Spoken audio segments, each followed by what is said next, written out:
छोटी छोटी आंखों में बड़े बड़े सपने, सपनों को पूरा करने के बुलंद हौसले, हौसला अफजाई और सपनों को परवान चढ़ाते उनके अपने, सही गलत अच्छे बुरे की पहचान कराते उनके अपने, हर राह पर साथ निभाते उनके अपने। वहीं दूसरी ओर न रहने के लिए छत, न खाने के लिए रोटी, न पहनने के लिए कपड़े।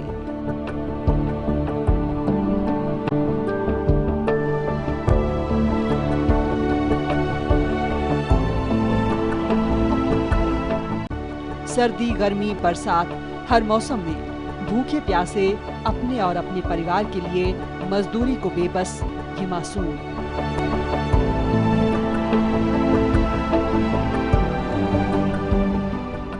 जीवन के सबसे हसीन पल को मजदूरी की भट्टी में तपाने को मजबूर ये मासूम।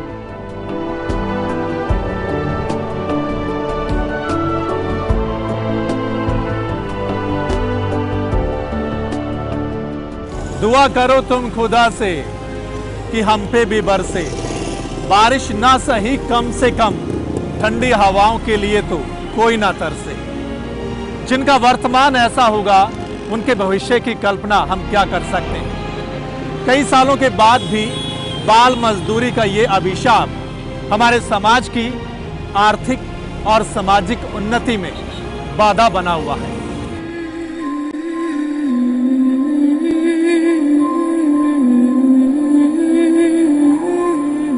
सड़कों पर दौड़ती ये गाड़ियां जब सिग्नल पर रुकती हैं, इन मासूमों के चेहरे पर मुस्कान, उम्मीद और डर जैसे सभी एहसासों को एक साथ ले आती है। दुकानों, ढाबों और रेहड़ियों पर काम करते ये मासूम अपना नाम तक खो बैठते हैं। छोटू जी साहब। छोटू चाय देना साहब को, छोटू पानी पिला दो। इन्हें डर सताता है तो सिर्फ मालिक की डांट फटकार का।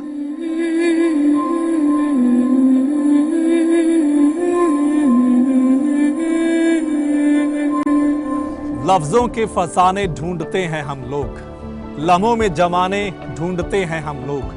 तू जान भी दे शराब कहकर साकी, जीने के बहाने ढूंढते हैं हम लोग। आज के ये बच्चे, आज का ये छोटू क्या ढूंढ रहा है? सपने इनके भी हैं, डॉक्टर बनने के, इंजीनियर बनने के, आईएएस बनने के, लेकिन इनके सपनों को उड़ान कौन देगा? जिस युवा और सशक्त भारत की बात हम करते हैं, उस युवा और सशक्त भारत की तस्वीर और सच ये भी है। गरीबी और अनपढ़ता ने हमारे समाज को खोखला कर दिया है, तो उसमें आज का ये छोटू कल क्या करेगा, कल क्या बनेगा? लेकिन आज जरूरत है इनके हाथों में किताब और पेंसिल देने की।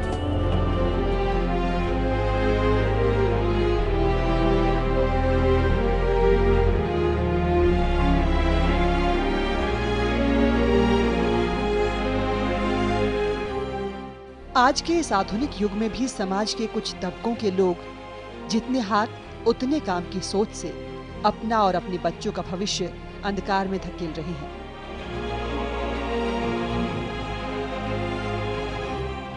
मेरे 8 बच्चे हैं सर। मेरे 4 बच्चे हैं जी। मेरे बच्चे तो 6-7 बच्चे। ऊपर वाले के हाथ में कहा है, बच्चे का है, मान लो कि कहा है, कुबड्डा आदमी क्या जानता है कि मैंने बच्चों की अपनी परवरिश कैसे करनी है। कुबड्डा आदमी कुछ नहीं जानता सर। महंगाई सर अब बढ़ गई कहा है, लेकिन उस समय महंगाई नहीं थी, फिर भी बच्चों का अपना पेट पाल रहे हैं कहा है, जैसे मर्जी पाल रहे हैं। हमारे बच्चे भी काम करते हैं तब मजबूरी, हम काम कराते हैं तब मजबूरी है। ये भी है कि कहा है ज़्यादा बच्चे होंगे, ज़्यादा कमाएंगे कहा है, तो आराम से घर बैठ के खाएंगे कहा है।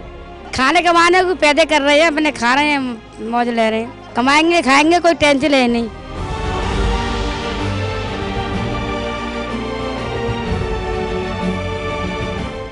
जिन हाथों में पेंसिल और किताब होनी चाहिए और आंखों में सुनहरे भविष्य का सपना, उन्हीं हाथों में कालिक पोती जा रही है।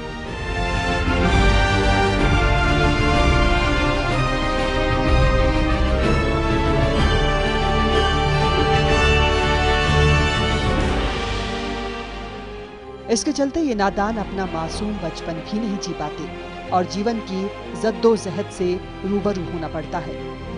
इसका खामियाजा ताउम्र झेलना पड़ता है।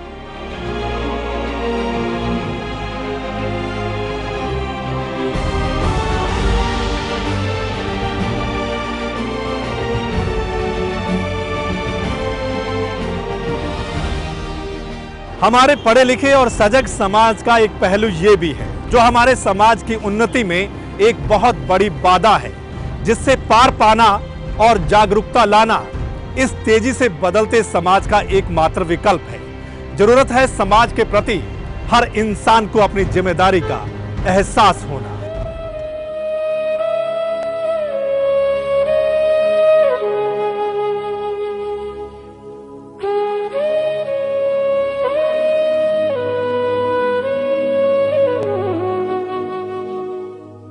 हम अपने बच्चों को तो अच्छी जिंदगी देते हैं, पर वहीं नौकरानी के बच्चों से काम करवाते हुए जरा भी नहीं हिचकिचाते।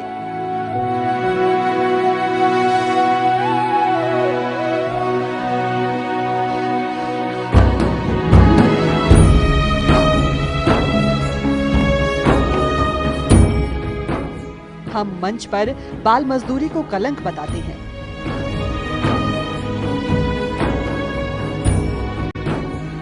लेकिन अपने घरों में बाल मजदूर रखने में कोई शर्म महसूस नहीं करते।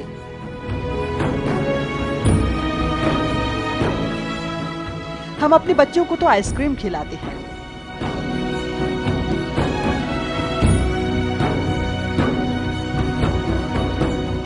लेकिन मासूम को आइसक्रीम की रेहड़ी पर काम करते देख मुंह फेर लेते हैं।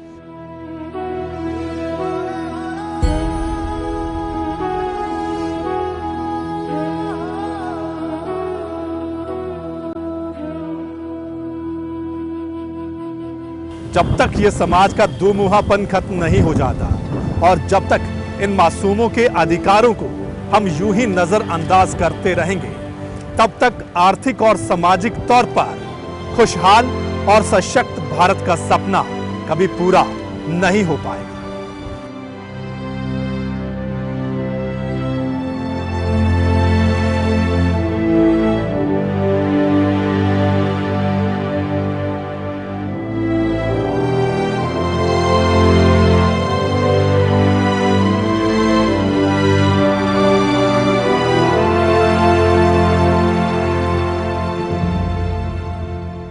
हम लोग ये देखते हैं कि हमारा काम कोई दूसरा कर दे, वो मानसिकता आज तक ख़त्म नहीं हो पाया है ना। अभी बाल मजदूरी ख़त्म करने के लिए सरकार ने कानून बना रखा है, लेकिन हम लोग अंदर से चाहते हैं, बाहर में दिखाने के लिए हम लोग कुछ भी बोलें, अंदर से चाहते हैं कि हमारा काम कोई दूसरा कर दे। अब दूसरा कौन करेगा? कोई यदि बड़ा आदमी से हम वो काम करवाते हैं तो उसके लिए हमको ज़्यादा पे करना पड़ेगा। उसका आसान रास्ता हम लोगों ने निकाल रखा है कि बच्चे से काम करवा लें, उसको कम पैसा देना पड़ेगा, बच्चे आसानी से मिल जाते हैं, इसलिए बाल मजदूरी खत्म नहीं होगी। सरकार ने जो फ्री बच्चे पढ़ाने के लिए बोला हुआ है भाई वो लॉटरी सिस्टम डालना है, वो लॉटरी सिस्टम भी है। जो टीचर और स्कूल वाले हैं वो अपने बच्चों की डाल के अपने आप ही फ़ायदा उठा लेते हैं।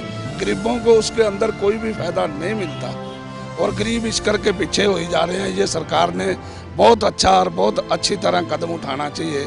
ये सबसे बड़ी कमी है शिक्षा की। शिक्षा की वजह से मतलब अपने अधिकारों को नहीं जान पाते।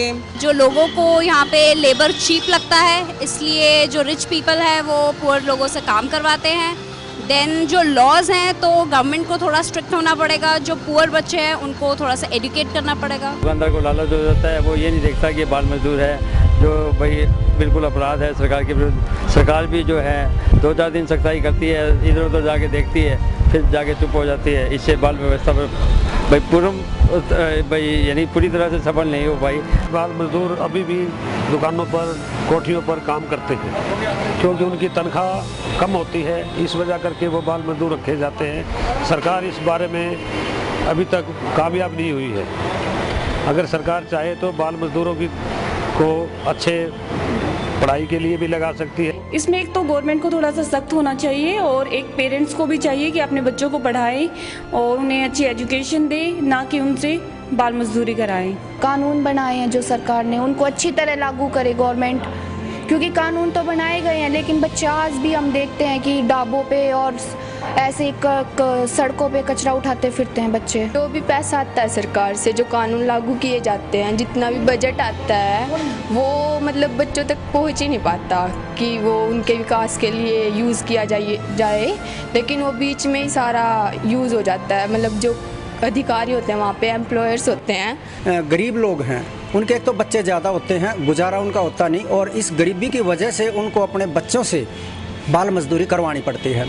लेकिन निहायत ही गलत बात है। मैं समझता हूँ कि शायद वो सुविधाएं और वो जो पैसा खर्च होता है वो उन लोगों तक पूर्ण रूप से नहीं पहुँच पाता, जिसकी वजह से काफ़ी हद तक लोग अपने बच्चों को बाल मजदूरी करवाने पे मजबूर होते हैं।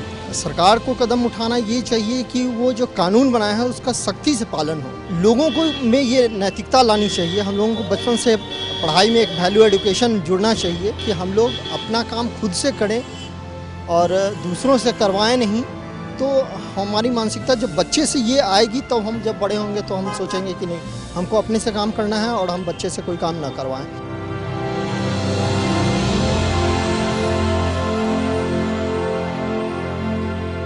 बहुत सारी बातें, बहुत सारे सुझाव, हर बात और सुझाव आकर खत्म होता है सरकार पर कि आखिर सरकार इस मामले में क्या कर रही है।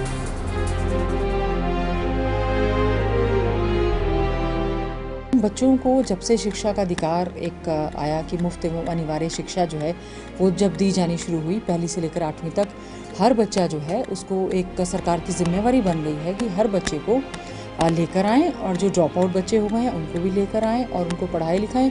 चाहे हमारे वो भट्ठों पर मजदूर काम करने वाले हैं, जहाँ पर बड़ी बड़ी इमारतों का निर्माण हो रहा है, वहाँ पर अगर बाल मजदूरी बच्चों से करवाई जाती है या उनके पेरेंट्स जो मज़दूर हैं अगर वो बच्चों को नहीं पढ़ाते हैं, हमने ये सुनिश्चित किया है कि छोटे बच्चों के लिए आंगनवाड़ी और क्रश वगैरह वहाँ पे खोले जाएं और जो बड़े बच्चे हैं उनको हम सुनिश्चित करते हैं कि हम जो है स्कूलों में लेकर आए। और मैं भी आपके चैनल के माध्यम से ज़रूर ये अपील करूँगी कि अगर आपको ऐसा लगता है कि बहुत सारे बच्चे ऐसे हैं जो कि सही टाइम पर सही शिक्षा नहीं प्राप्त कर रहे हैं, वो ज़रूर हमसे कांटेक्ट करें ताकि हम बच्चों के उज्जवल भविष्य के लिए हमारा विभाग आगे काम कर पाए। बंधक बना के एक्सप्लॉयटेशन कर रहे हैं, यदि मजदूरी के कारण से या उनका एक्सप्लॉयटेशन कर रहे हैं। एक्सप्लॉयटेशन में कई तरह की चीज़ें आती है, मजदूरी भी नहीं दी जाती, यौन शोषण भी हो जाता है और उनको एक तरह से गिरवी रख के काम करवाया जाता है। तो उस पर पुलिस जो है जो ऐसा करवा रहे हैं उनके खिलाफ में एक्शन भी लेती है,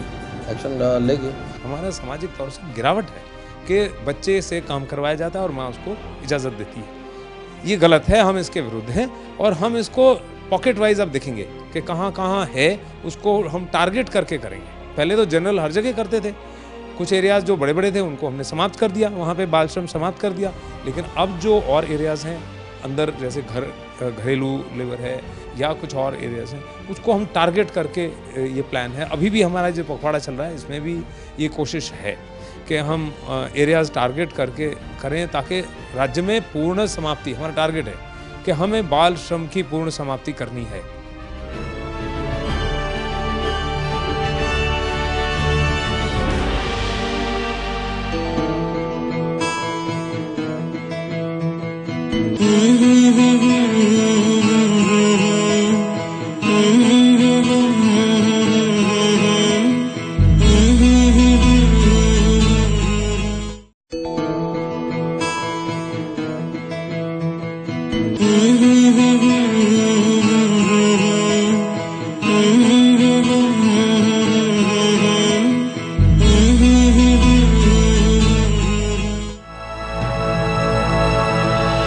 मासूमों पर हो रहे अत्याचारों को रोकने के लिए कुछ वॉलंटियर सामने आए, जिनकी मेहनत और बाल मजदूरी के खिलाफ उनके किए जा रहे प्रयासों से कुछ और लोग प्रोत्साहित हुए और देखते ही देखते बचपन बचाओ आंदोलन, केयर इंडिया और ग्लोबल मार्च अगेंस्ट चाइल्ड लेबर जैसे एनजीओ सामने आए, जो आज इस दिशा में प्रयास कर रहे हैं।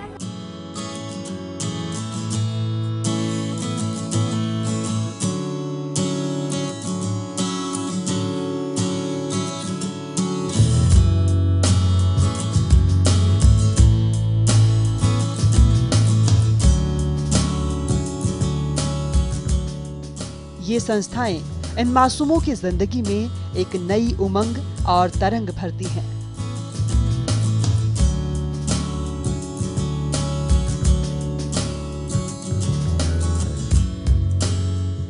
सामाजिक ऊंच नीच, जात पात और धर्म जैसे मतभेदों से ऊपर उठाकर सभी बच्चों को शिक्षा और अपने बचपन के जीने की आजादी देती हैं।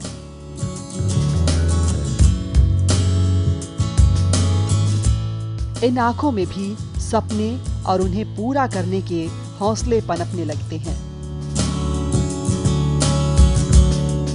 क्या बनना चाहते हो आप? पुलिसमैन। पुलिसमैन। क्या करोगे पुलिसमैन बन के? जैसे कोई भी किसी टेंशन में किसी के घर झगड़ा हो गया तो उन्हें पकड़ के जेल में बंद कर दूँगा। सर मैं इंजीनियर बनना चाहता हूँ क्योंकि मुझे टेक्निकल चीज़ बहुत अच्छी लगती है और बिल्डिंग बनाना भी बहुत अच्छा लगता है। मैं एक अच्छा इंसान बनना चाहता हूँ, क्योंकि इसलिए बनना चाहता हूँ, ये जो रोड पे गरीब लोग रहते हैं, ये रिक्शा वगैरह चलाते हैं, काफ़ी हादसे होते हैं जो होने नहीं चाहिए थे। तो मैं इसलिए इंसान बनूंगा तो मैं किसी की हेल्प कर सकूँ, किसी के लिए अच्छा कर सकूँ, किसी के लिए मतलब किसी के साथ एनजीओ में किसी के साथ जुड़ सकूँ। यहाँ आकर वे अपने आप से मुखातिब होते हैं। छोटू से अनिल, सचिन और गौरव बनते हैं। घूमते घूमते हम आ पहुंचे हैं चंडीगढ़ के सेक्टर 24 में theatre as, a group for upliftment of slum children. यहां हम जानने की कोशिश करेंगे इन बच्चों की निजी जिंदगी के बारे में।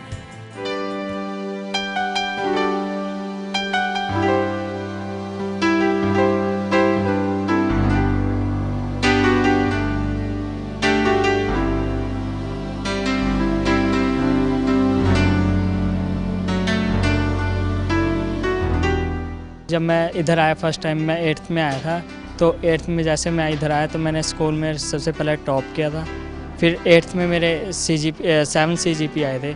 फिर मैंने +1 में नॉन मैट किया और +2 से नॉन मैट करके मेरे 55% मार्क्स आए थे। मैं गलियों में घूमता था, मतलब 25 का एरिया जो वहाँ पर मतलब ड्रग्स का बहुत होता है, मतलब यूज़ होता है और लोग नशे बहुत करते हैं।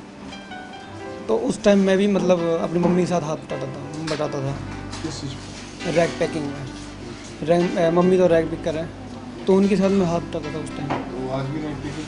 वो आज भी मम्मी हाँ रैग पिकिंग है। आज मैं जेटिंग कर रहा हूँ। उस टाइम मैं पढ़ता नहीं था, मतलब उस टाइम मैं सुबह टाइम जब मैं अपने बच्चों को देखता था स्कूल के टाइम में, तो मुझे भी ये लगता था कि मुझे भी पढ़ना चाहिए।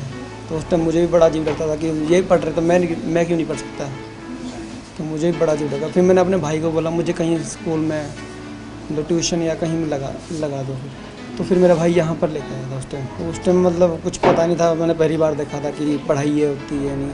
तो जब उस टाइम मैं देखा था कि उससे यहाँ पर पहली बार स्कूल लगाया था, तो ओपन बोर्ड से मैंने 5वीं पेपर दिए थे। हाँ, जैसे कि मेरे दोस्त हैं वो मतलब ड्रग्स बहुत यूज़ करते हैं ना, कोई शराब पीता है, कोई मतलब सिगरेट पीता है, तो वो भी सोचते हैं, उन्हें देख के मतलब बहुत अच्छा लगता है, मतलब मैं इनसे बहुत आगे हूँ, मतलब बहुत ज़्यादा। तो वो भी सोचते हैं यार भाई तो वो भी अपने टाइम को अभी कहते हैं हमें पढ़ाया कर तो बहुत आगे निकल गया है, हमें पढ़ाया कर फिर हम तो ऐसी तू भी हमारे साथ था, आप देख लें तू कहाँ पर है। तो उन्हें भी मतलब बड़ा अजीब लगता है मुझे देख के। मुझे तो लगता है कि मैं इनसे आगे निकल गया हूँ। जिस तरह से मैंने सर ने मेरी हेल्प की है, तो मैं यही चाहता हूँ कि जैसे सर कर रहे हैं इस तरह से मैं भी दूसरों की, जो बच्चे मतलब उनके पास मतलब कुछ करने के लायक नहीं, मतलब जो मतलब बैकग्राउंड बड़ा ख़राब होगा, उनके लिए मतलब मैं उनकी हेल्प करना चाहता हूँ।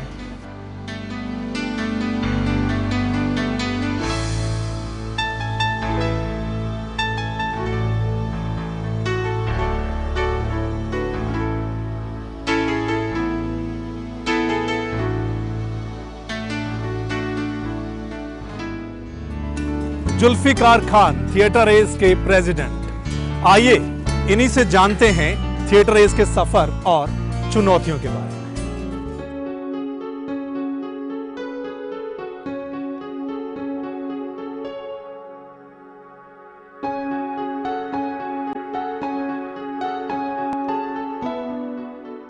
पंजाब यूनिवर्सिटी चंडीगढ़ से मैंने थिएटर में एमए करा। थिएटर को तो मैंने जब मैंने पास कर लिया 1989 में, तो मेरे दिमाग में ऐसा ख्याल आया कि क्यों ना ये नाटक के थ्रू इन बच्चों के साथ में काम किया जाए जो बच्चे बिल्कुल ही मतलब ऐसे घूमते हैं, आवारागर्दी करते हैं या पढ़ाई नहीं करते हैं। तो नाटक और डांस के थ्रू ही मैंने इन बच्चों को अपने पास बुलाना शुरू करा और धीरे धीरे उनमें पढ़ाई का जज्बा पैदा हुआ या उनको मोटिवेट करा कि भाई थोड़ी सी पढ़ाई जो है वो ज़रूरी है। जितने बच्चे ग्रुप में उस टाइम पे मौजूद होते हैं वो सारे के सारे नाटक करते हैं। और रही जो समाज की जो कुरीतियाँ हैं, हमने नाटक आज तक सोशल टॉपिक पे ही करे। मेरे ख्याल से 60-70% जो है वो रद्दी से आ जाता है। ऐसा तय गलत, जैसे आप हैं जी, आपको बोला जी आपके घर पर रद्दी आती है, आप कहेंगे हाँ जी आती है, तो भाई अपना नाम लिखवा दो, हम आपके घर पे आकर रद्दी ले जाएंगे। तो हमने ऐसे बहुत सारे लोगों को अपना मेंबर बना रखा है। स्टेट बैंक ऑफ इंडिया ने सबसे पहले हमें 3 व्हीलर डोनेट किया। वो 3 साल में एक चीज़ देते हैं। तो जब 3 साल हो गए तो अभी पिछली जनवरी में उन्होंने हमें 4 व्हीलर, छोटा हाथी जिसे बोलते हैं, वो डोनेट करा है। अगली बार के लिए उन्होंने प्रॉमिस करा है कि जब भी आप कहेंगे या आपको सहूलियत होगी, अगर बस चाहिए है तो हम आपको बस देंगे। मनोज नाम था उनका और ट्रिब्यून में वो काम करते थे, बिजनेस कवर करते थे। वो मेरे ख्याल से आजकल शायद वो दिल्ली में है।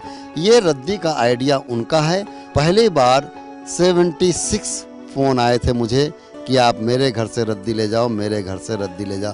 फिर ऐसे चैन बनती चली गई। हम सब लोगों से ये रिक्वेस्ट करते हैं कि अगर हमारा काम पसंद है और लोगों को लगता है कि हम ऐसा काम और करें, ऐसे बच्चों की और मदद करें, तो हमें कुछ नहीं चाहिए।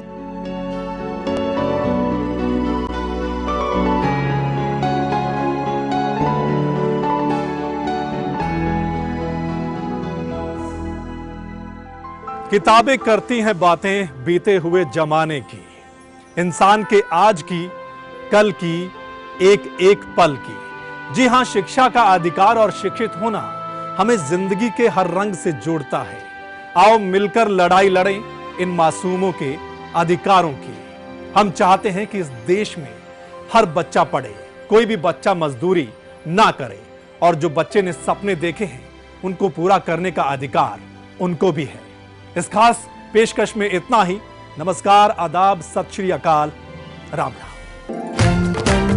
सुनो घंटी बजी स्कूल की, चलो स्कूल तुमको पुकारे। पल पल पल रोशनी जो मिली स्कूल की, जगमगाओगे तुम